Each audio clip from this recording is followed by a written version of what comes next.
സുഹൃത്തുക്കളെ, ഏകദേശം 450 ലിറ്ററോളം storage കപ്പാസിറ്റിയുള്ള dual solar water ഹീറ്ററുകളാണ് ഈ കാണുന്നത്.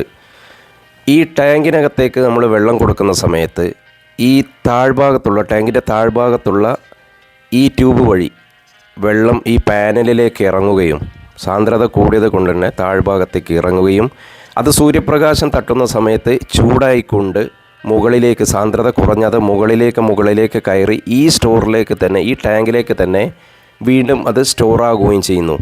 അപ്പോൾ ഇത്തരത്തിൽ ഈ സർക്കിൾ നടന്നുകൊണ്ടേയിരിക്കും. ട്യൂബിൽ നിന്നും വെള്ളം പോകുന്നതനുസരിച്ച് തണുത്ത വെള്ളം ഇറങ്ങിക്കൊണ്ടേയിരിക്കും.